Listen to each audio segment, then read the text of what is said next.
So this question number 8, it says that A is a set, and on A we are putting a relation. Relation R is the set of all A comma B such that mod of A minus B is even. So mod of A minus B is even means you have to take A from set A and B from set B. तो ये जो भी आएगा modulus of A minus B ये even है. तो ऐसे question में क्या करें, सबसे पहले आप ऑर्डर पेयर्स बना लें, जो भी ये A कॉमा B बनना चाहिए. मतलब ये रिलेशन में क्या क्या ऑर्डर पेयर्स आ रहे हैं इनको तो आप लिख लो. तो यहाँ पे ये कहा जा रहा है A कॉमा B और वो A और B है जिनका डिफरेंस का मॉडुलस या मैग्नीट्यूड इवन है. तो अगर मैंने ये लिखा A mod of A minus B is even, तो इसमें मैंने ले लिया 1 माइनस 2. A 1 हो सकता है, A 2 भी हो सकता है, A 3, A 4, A 5. ये A कॉमा B, A ये पांचों एलिमेंट है, B भी ये पांचों एलिमेंट है. तो एक बार A को आपने 1 लिया, एक बार A को 2 लेना है, एक बार 3, एक बार 4, एक बार 5, फिर B1 हो जाएगा, B2. तो ऐसे करके आपको इसको समझना है. तो हमें मालूम है कि 1 minus 2 is -1 and this is 1, तो ऑड. तो ये नहीं होगा. क्या नहीं होगा? तो इस रिलेशन में 1 कॉमा 2 नहीं होगा, क्योंकि 1 माइनस 2 A अगर 1 लेते हैं और B 2 लेते हैं तो 1 माइनस 2 ऑड मिल रहा है. तो इससे हम नहीं रख सकते. अब नेक्स्ट आप A को 1 ही रखो और B को 3 रख दो, तो क्या मिलेगा? -2 और फिर ये आ गया 2. Now this is even. तो इस रिलेशन में 1 और 3, माइनस साइन तो फंक्शन ये रिलेशन में ही दिया हुआ है. 1, 3 ये आ गया इस रिलेशन में. फिर 1, 4 होगा क्या? तो पता है नहीं होगा. 1, 5 यस 1, 5 होगा. तो आप ऐसे 1 से क्या क्या बन रहे थे वो आपने बना लिए. अब इसके बाद में है 2 से, कि 2 से क्या क्या बन सकते हैं. तो 2 से क्या क्या बन सकते हैं? तो 2 माइनस 1, एक बार आप A को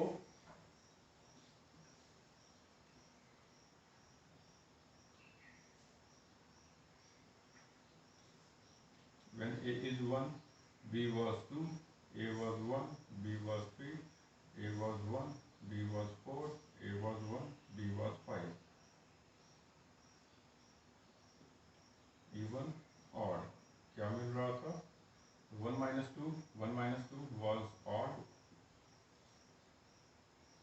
Even, odd, even. एक और रह गया है 1 और 1. So now this is 1 minus 1 is 0. So this is even. Sorry, I am writing it odd. तो इसमें 1, 3, 1, 5, 1, 1 ये तीनों आ गए. फिर नेक्स्ट टाइम आप A को क्या लेंगे? 2. और फिर B 1, 2, 3, 4, 5 ये सब हो गए. तो 2 माइनस 2 क्या होगा? तो 2 माइनस 2 हो गया even. 2 minus 3 is odd. 2 minus 4 is even. 2 minus 5 is odd. And 2 minus 1 is odd. तो इवन वाले ही चाहिए. तो इसमें ये रिलेशन मैं यहाँ लिखूँ. तो 1, 3 था, 1, 5 है, 1, 1 है. अभी आ गया 2, 2, 2, 4. इसके बाद में नेक्स्ट करना है 3 के साथ में. यहाँ पे हम रख देंगे 3 और फिर से चेक करेंगे कि 3 माइनस 2, 3 माइनस 4, 3 माइनस 5 इवन है या ऑड है. तो ये 3 माइनस 2 ऑड हो गया. 1 आता है, मॉड ऑफ 1 1 ही रहेगा. 3 माइनस 3 इवन है. 3 minus 4 odd. 3 minus 5 even. And 3 minus 1 is also even. तो सिंपल आप ऐसे भी समझ सकते हो, ऑड माइनस ऑड हमेशा इवन होता है और ऑड माइनस इवन ऑड होता है. तो इसके बाद में आपने लिख दिया 3, 3, 3, 5 और 3, 1. वैसे ही आप 4 के साथ भी बनाइए, 5 के साथ भी बनाइए और ये चेक कर लीजिए कि कौन कौन से इसमें आ रहे हैं. तो अभी नेक्स्ट काम है ये बताना कि ये इक्विवेलेंस रिलेशन है। इक्विवेलेंस रिलेशन है, इसे हम कैसे बताएंगे? तो इक्विवेलेंस रिलेशन है तो इसे रिफ्लेक्सिव, सिमेट्रिक और ट्रांजिटिव तीनों ही होना पड़ेगा। तो ये रिफ्लेक्सिव, सिमेट्रिक और ट्रांजिटिव ये तीनों होने चाहिए। इसके लिए क्या कर सकते हैं? तो सबसे पहला है रिफ्लेक्सिव। रिफ्लेक्सिव के लिए क्या होना चाहिए? रिफ्लेक्सिव, रिफ्लेक्सिव कब ये होगा? तो जब सेट ए के सारे एलिमेंट खुद के साथ ऑर्डर पेयर में आते हो। मतलब आपको 1,1 भी दिखेगा इस रिलेशन में, 2,2 भी दिखे, 3,3 भी दिखे, 4,4 और 5,5, ये पाँचों ही प्रेजेंट रहे तब आप कहेंगे ये पाँचों ही प्रेजेंट रहे। इसके अलावा कुछ और भी रहे तो कोई प्रॉब्लम नहीं, लेकिन in all of them should make pair with themselves. तो इसके लिए क्या करना पड़ेगा? चेक करना है ये रिलेशन बनाने के बाद में। ये 1,1 है, 2,2 है, 3,3 है, 4,4, 5,5। ओके, तो हम लिखेंगे अब R is reflexive as for every A present in set A, we have A comma A, for every A present नहीं लिखता हूँ मैं, for every A belonging to A comma A belongs to R। तो इसके कारण से ये reflexive है। अब नेक्स्ट है सिमेट्रिक होना चाहिए। तो सिमेट्रिक के लिए अगर 1,3 है तो 3,1 दिखना चाहिए। तो 1,3 है तो 3,1 दिख रहा है। फिर नेक्स्ट देखिए 1,5 है तो 5,1 भी है, और 1,5 है तो 5,1 है। 1,1 के लिए कुछ नहीं चाहिए, कोई भी दूसरा पेड़ नहीं चाहिए। 2,2 के लिए भी नहीं चाहिए, तो ये भी है, ये भी है। 2,4 के लिए 4,2 चाहिए था, प्रेजेंट है। 3,3 के लिए कुछ भी नहीं चाहिए। 3,5 के लिए 5,3 चाहिए, और यहाँ पे 5,3 है।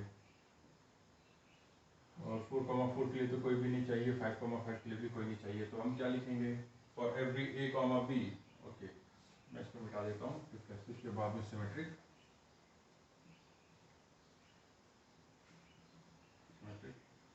For every A comma B belonging to R, B comma A also belongs to R, then it is reflexive। तो हमें यहाँ पे दिख रहा है कि for every pair we have it symmetrical pair, hence this is symmetric relation। और इसके बाद में ट्रांजिटिव। तो ट्रांजिटिव का केस कैसे चेक करते हैं? तो ट्रांजिटिव के केस में क्या होगा?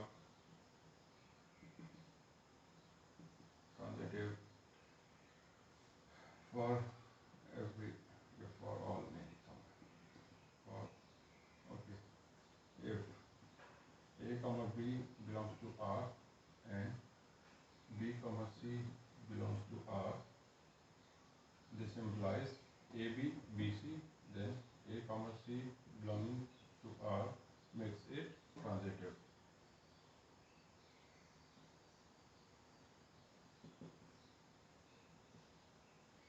TRANSITIVE, transitive. ओके, तो आप देखिए 1 इससे स्टार्ट करते हैं। 1,3, 1,5, ये 1,3, 1,5, इन सब के लिए चेक करो। 1,3 है तो देखो कौन 3 से स्टार्ट हो रहा है। 3 से ये स्टार्ट हो रहा है, ये। फिर 3 से ये पेयर भी स्टार्ट हो रहा है, इन सब के साथ में चेक करो। ओके, तो 1,3 है। नेक्स्ट दिख रहा है 3,3, तो क्या आना चाहिए? 1,3,3,3, तो 1,3, तो 1,3 से ही हमने स्टार्ट किया था, इसके लिए ये हो गया। फिर 1,3 है और 3,5 है। 1,3, फिर 3,5, 1, 3, 3, 5, तो फिर नेक्स्ट प्रेजेंट होना चाहिए 1,5 को। तो 1,5 है क्या? यस, 1,5 भी प्रेजेंट है। तो नेक्स्ट आ गया 1,3 के साथ में अब 3,1 लेंगे। 1,3, 3,1, इसके लिए 1, 1,1 होना चाहिए जो प्रेजेंट है। तो 1,3 के लिए आपने चेक किया, तो ये लिख करके दिखाने की ज़रूरत नहीं है। इसके लिए हमें बस खुद ही को समझाना है कि ये सच में है या नहीं है, मतलब खुद चेक करना है। और चेक हम इस तरीके से करते हैं, पहला पेयर लिया, फिर देखो कौन सा पेयर है जिसका फर्स्ट एलिमेंट 3 है। तो ये 3 पेयर थे जिनका फर्स्ट एलिमेंट 3 था, तो उनके साथ में फिर देखा कि ट्रांजिटिविटी के कारण से नेक्स्ट पेयर क्या मिलना चाहिए। अगर वो नेक्स्ट पेयर प्रेजेंट है तो ये ट्रांजिटिव होगा, तो ये सभी के लिए होना चाहिए। तो हमने इसके लिए कर लिया। अब 1,5 पे जाएंगे और 1,5 के लिए भी चेक करेंगे। तो 1,5 पे जाइए, 1,5। अब देखना क्या है कि कौन कौन से पेयर 5, किन पेयर में 5 फर्स्ट एलिमेंट है। तो यहाँ पे 3 पेयर हैं जिनमें कि 5 फर्स्ट एलिमेंट है। तो पहला लिया 1,5, नेक्स्ट आ गया 5,1, 1 5 5 1, तो नेक्स्ट होना चाहिए 1,1। ओके, फिर दूसरा है 1,5 5,3, तो नेक्स्ट आना चाहिए 1,3। चेक करो कि ये प्रेजेंट है या नहीं है। तो प्रेजेंट है तो ठीक है। तो फिर आ गया 1,5, नेक्स्ट है 5,5, आना चाहिए 1,5, वो भी प्रेजेंट है। मैंने यहाँ पे इन दोनों के लिए चेक कर दिया। 1,1 के लिए भी चेक करना पड़ेगा आपको, तो खुद से सबके लिए चेक करें। और अगर ये कंडीशन सेटिस्फाई हो रही है तो then you say that it is transitive.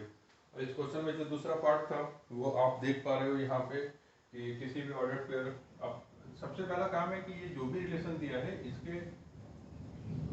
इसके कारण से क्या क्या ऑर्डर पेयर बन रहे हैं उनको तो लिख ही लेना है, उसके बाद ही आप सवाल बना सकते हैं। तो मुझे लगता है कि आप शायद इसको बना लेंगे। अगर नहीं बन पा रहा है तो फिर से बताइए। ओके, तो ये क्वेश्चन नंबर 9 लिखा है मैंने। इस क्वेश्चन में इन्होंने सबसे पहले क्या करना है, सेट ए को डिफाइन किया है।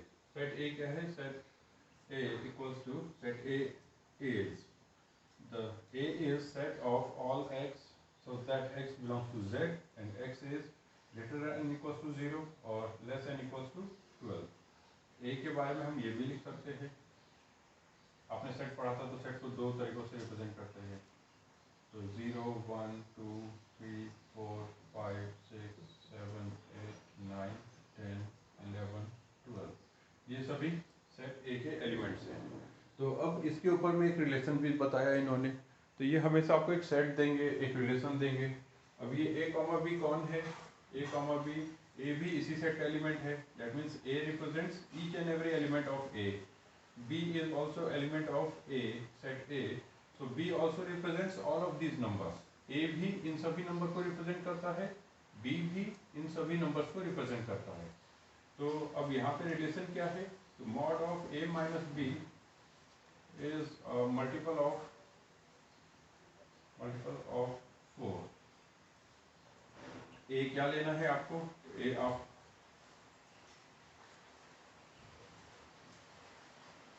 it's raining now, 1 2 3 4 5 6 7 8 9 10 11 12। ए सबसे पहले क्या लेना है, तो ए सबसे पहले हमें लेना है 0। तो ए 0 है तो ए माइनस बी क्या मिल रहा है, तो A minus B 0 minus 0 is 0। Okay, mod of A minus B क्या मिल रहा है, मैं उसी को लिखता हूँ। 0 माइनस 0 इज 0, तो of course this is divisible by 4।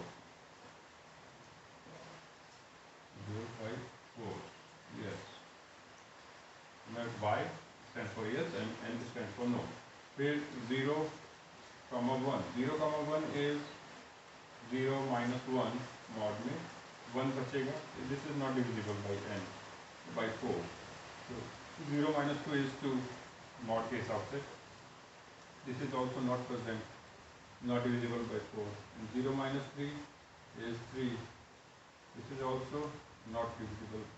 तो 0 minus 4 mod में 4 आएगा रिजल्ट, तो yes this is divisible by 4।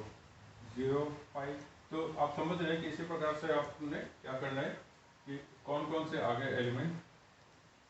तो एक दिख रहा है 0,0, ओके।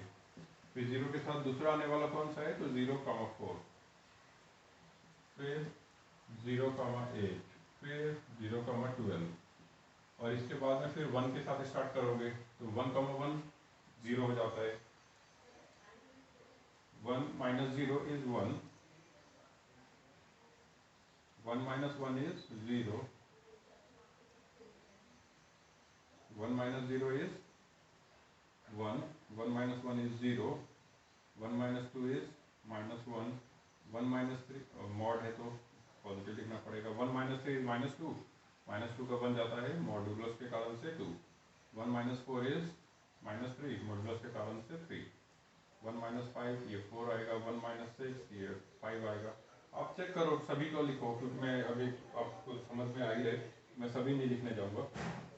तो इनमें से कौन दिख रहा है 4 से डिविजिबल है, तो ये दिख रहे हैं कि 1 और 5 को लिया जाए, तो एक 1,5 आ गया, फिर 1 और 1 0 दे रहे थे, 1,1 भी आ गया, नेक्स्ट आएगा 1,9, फिर नेक्स्ट आएगा कुछ भी नहीं। इसके बाद में आप 2 पे चले जाएं, 2 और 0 को लें, देखिए क्या आ रहा है, फिर 2 और 1 को लीजिए, जस्ट आपको इसमें A की जगह पे 2 और B की जगह पे ये सभी एलिमेंट्स एक एक करके पुट करने हैं, फिर जो रिजल्ट आएगा उसे चेक करो कि वो 4 से डिविजिबल है या नहीं, और उसके बाद में फिर से वही चेक करना है कि सिमेट्रिक है, रिफ्लेक्सिव है, सिमेट्रिक है, ट्रांजिटिव है। तो आप ये एक बार चेक करो, और फिर भी अगर आपसे नहीं बने तो आप बिल्कुल मुझे बताओ। तो ये क्वेश्चन नंबर 11, यहाँ पे इन्होंने सबसे पहले सेट ए को डिफाइन किया। सेट ए क्या है, तो set A is points in a plane. A is set of all the points in a plane. तो ये एक कार्टेशियन प्लेन है, इसके ऊपर के सभी पॉइंट्स किसमें हैं, तो सेट ए में है। इस तो कितने पॉइंट्स हैं, इनफाइनाइट पॉइंट्स है, ये पूरा का पूरा प्लेन ही सेट ए है। अब इसमें इन्होंने कहा कि उनको लीजिए, उन 2 पॉइंट्स को लीजिए जिनका डिस्टेंस ओरिजिन से सेम हो। मतलब अगर मैंने एक पॉइंट लिया P, इसका डिस्टेंस अगर ओरिजिन से 3 यूनिट्स है, तो एक और पॉइंट लूँगा Q, जिसका डिस्टेंस ओरिजिन से 3 यूनिट्स हो। अगर मैंने एक पॉइंट लिया A, जिसका डिस्टेंस ओरिजिन से सॉरी ये थोड़ा आगे ले लेता हूँ, A का डिस्टेंस अगर 4 यूनिट्स है, तो आप 4 यूनिट की डिस्टेंस पे और कौन सा पॉइंट मिल रहा है, एक पॉइंट B भी मिल सकता है यहाँ, एक पॉइंट C मिल सकता है, एक पॉइंट यहाँ पे D मिल सकता है। तो आपको इन्हीं पॉइंट्स, ऐसे पॉइंट्स को लेना है जिनका डिस्टेंस ओरिजिन से सेम हो।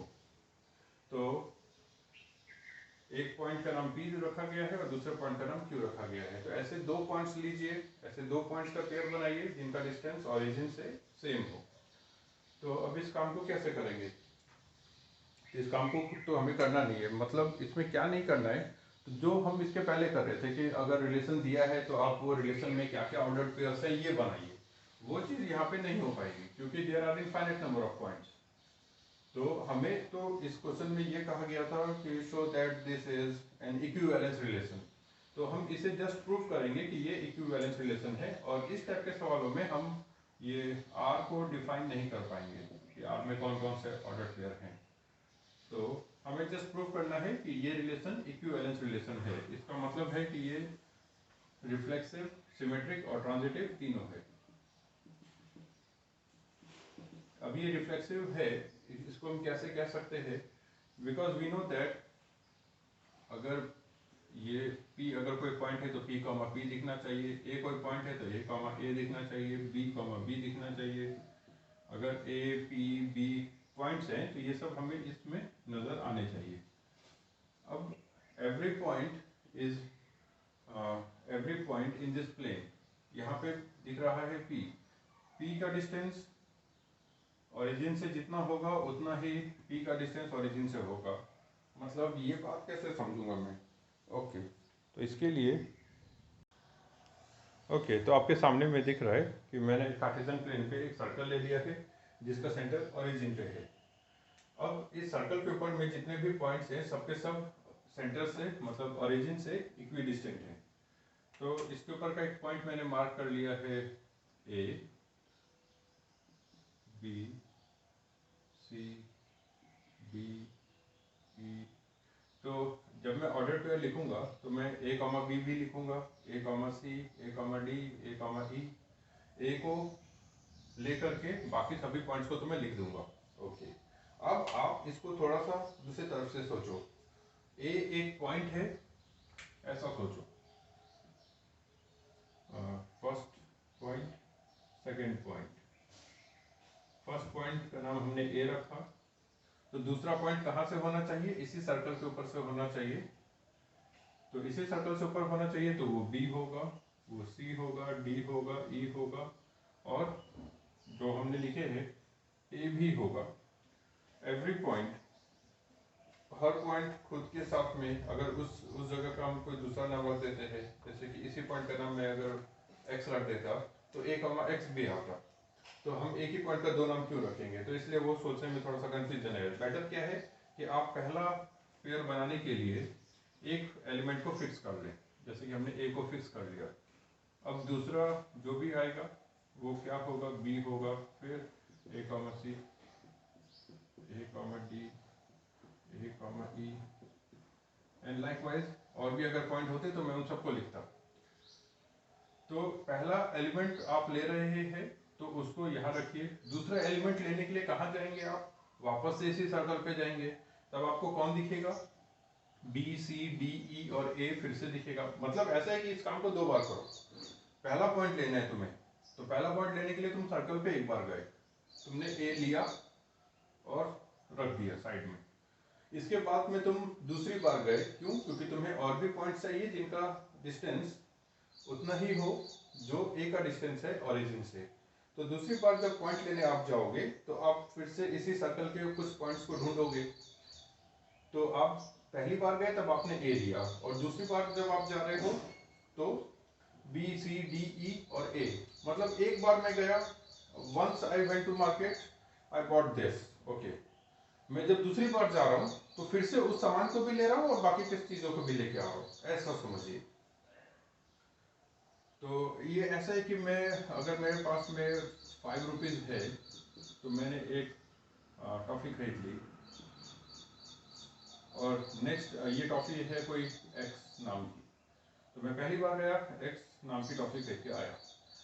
फिर somebody gave me more money like 50 rupees, so next time I am going, तो नेक्स्ट टाइम मैं जा रहा हूँ तो मैं एक्स टॉफ़ी भी खरीद लूँगा, क्योंकि ये, और मैं उतनी ही टॉफ़ी खरीदूँगा जितने की ये थी। मतलब ये 5 रुपीज़ की थी, तो मैं नेक्स्ट टाइम में 5 रुपीज़ की ही बहुत सारी टॉफ़ीज़ खरीद के लाऊंगा, 10 टॉफ़ियाँ खरीद के ला सकता हूँ। तो 5 रुपीज़ वाली जो भी टॉफ़ी होगी उन सबको मैं खरीद लूँगा। तो उसमें एक्स को भी एक बार खरीद सकता हूँ, वाई को भी, जेड को भी, अगर ये सब 5 रुपीज़ के ही है। तो एक बार आपने एक पॉइंट लिया, वापस आ गए, फिर नेक्स्ट टाइम जाइए, नेक्स्ट टाइम जाएंगे तो आपको फिर से वो पॉइंट नजर आएगा और उसके साथ में बाकी के पॉइंट्स भी नजर आएंगे। तो अगर हम इस तरीके से सोचते हैं तो इसमें हमें ए कॉमा ए भी नजर आएगा। तो नेक्स्ट है, जैसे आप बी को ले लिए, आपने एक बार एक पॉइंट लेना है बी, इसमें ए लिख दूं। नेक्स्ट टाइम में आपने एक पॉइंट फर्स्ट ले लिया बी,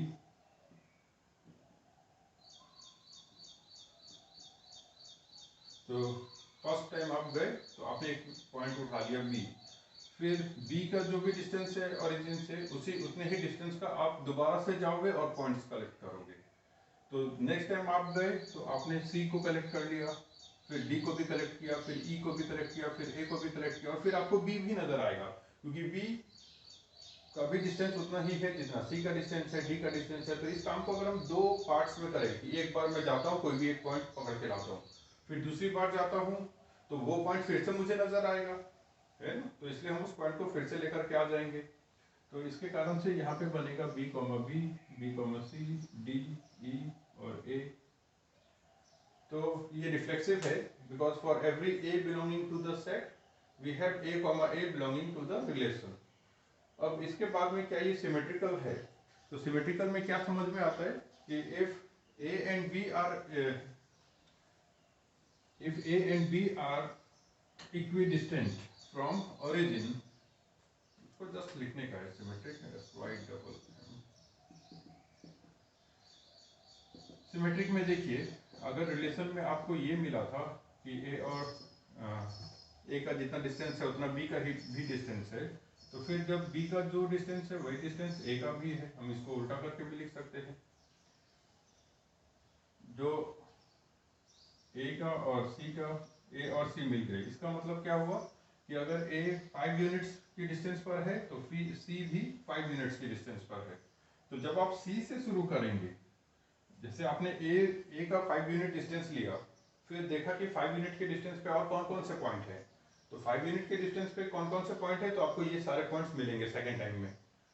वैसे ही जब आप B पे जाओगे, आपने पहला पॉइंट ले लिया B, ओके, B 5 यूनिट्स की डिस्टेंस पर है, तो फिर 5 यूनिट की डिस्टेंस पे और कौन कौन से पॉइंट हैं, तो आप जाओगे वापस से तो आपको A भी मिलेगा, E भी मिलेगा, C भी मिलेगा। तो अगर A का डिस्टेंस 5 यूनिट्स है तो B का भी डिस्टेंस 5 यूनिट्स है। तो यहाँ पे हम इसका सिमेट्रिक पेयर लिख सकते हैं कि B का डिस्टेंस 5 यूनिट्स है तो A का भी डिस्टेंस 5 यूनिट्स होगा।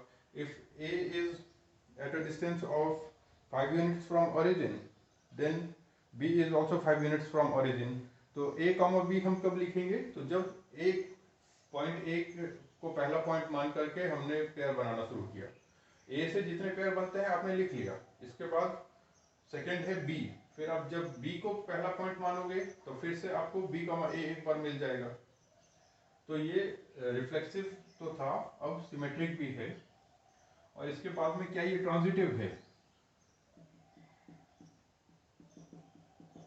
तो ये ट्रांजिटिव है, इसका मतलब क्या है कि अगर A और B इक्विडिस्टेंट हैं, A और B इक्विडिस्टेंट हैं तो B और A भी इक्विडिस्टेंट होंगे, है ना।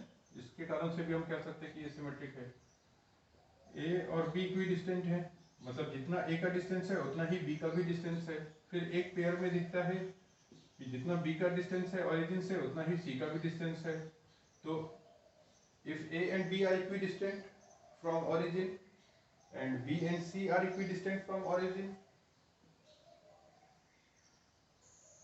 ये A है, A का जितना डिस्टेंस है उतना ही B का भी डिस्टेंस है, और जितना B का डिस्टेंस है उतना ही C का भी डिस्टेंस है। तो distance between two lines is a straight line. तो ये दोनों लेंथ कॉन्ग्रुएंट है, फिर ये दोनों लेंथ भी कॉन्ग्रुएंट है। इसका मतलब है कि ये OA और OC भी इक्वल होगा। A, B है, इसका मतलब कि OA लेंथ और OB लेंथ इक्वल है। B, C है, तो if A, B is present means this implies OA is equals to OB.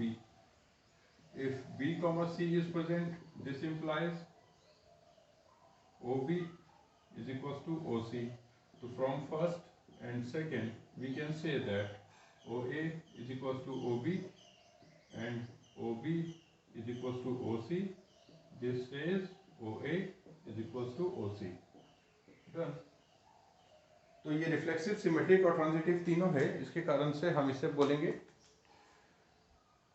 ये कौन सा रिलेशन हो गया, ये रिफ्लेक्सिव, सिमेट्रिक और ट्रांजिटिव तीनों है, तो इस रिलेशन को हम बोलते हैं इक्विवेलेंस रिलेशन। ओके, तो इस क्वेश्चन में और भी आगे का एक पार्ट है, ये भी मैं पढ़ के देखता हूँ क्या है। ये क्वेश्चन नंबर 11 था।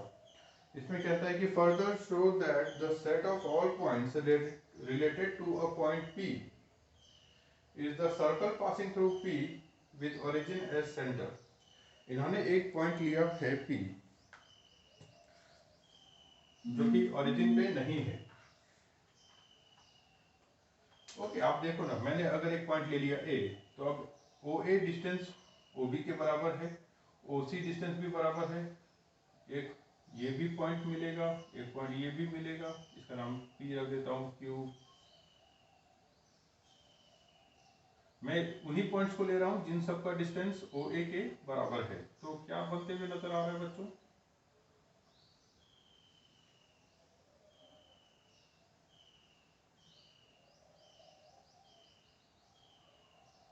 we will get a circle। वो सभी पॉइंट्स जो कि किसी एक पर्टिकुलर पॉइंट से इक्विडिस्टेंट हो, तो वो सभी पॉइंट्स एक सर्कल को क्रिएट करते हैं। तो यहाँ पे इन्होंने कहा further show that the set of all points related to a point P is the circle passing through P with origin at the center। तो इस चीज को बताने के लिए आप बिल्कुल सर्कल की ही डेफिनेशन बताएं कि circle is the set of all points which are equidistant from a fixed point. So if origin is the fixed point, then the set of all the points which are equidistant from O will form a circle। तो इसको और elaborate कर सकता हूँ। तो अभी क्योंकि मैं वीडियो रिकॉर्डिंग कर रहा हूँ इसलिए मैं बहुत ज़्यादा भी नहीं बड़बड़ कर रहा हूँ। तो अगर आपको प्रॉब्लम है तो आप बिल्कुल मुझे बताइए। ओके, तो ये क्वेश्चन नंबर 30 है। क्वेश्चन नंबर 30 में क्या क्या नज़र आ रहा है आपको? इन्होंने एक सेट दिया है, सेट ए। वो किसका सेट है? तो वो पॉलीगॉन्स का सेट है। जितने भी पॉलीगॉन्स है सब सेट ए में है। और एक रिलेशन लगाया है इन्होंने, P1 और P2 कोई से भी दो पॉलीगॉन हैं, उनका ऑर्डर पेयर। वैसे दो पॉलीगॉन्स लीजिए जिनका नंबर ऑफ साइड्स इक्वल हो। तो इस रिलेशन को हमें बताना है इक्विवेलेंस रिलेशन है। तो क्वेश्चन के स्टार्टिंग में ही मैं फिर से आपको बता दूं, आप जब पहला पॉलीगॉन लोगे तो आप इसको ऐसा इमेजिन करो, लाइक आप घर से एक बार बाहर जाते हो, एक पॉलीगॉन लेकर के आते हो, ठीक है, और उस पॉलीगॉन को फिर आपने एक मेजरिंग टेप लिया और उसके साइड्स मेजर कर लिए। Next time you go again outside, अपने घर से बाहर गया और फिर वो मेजरमेंट के जितने भी पॉलीगॉन मिल रहे हैं उन सबको उठा करके लेके आ रहे हो। तो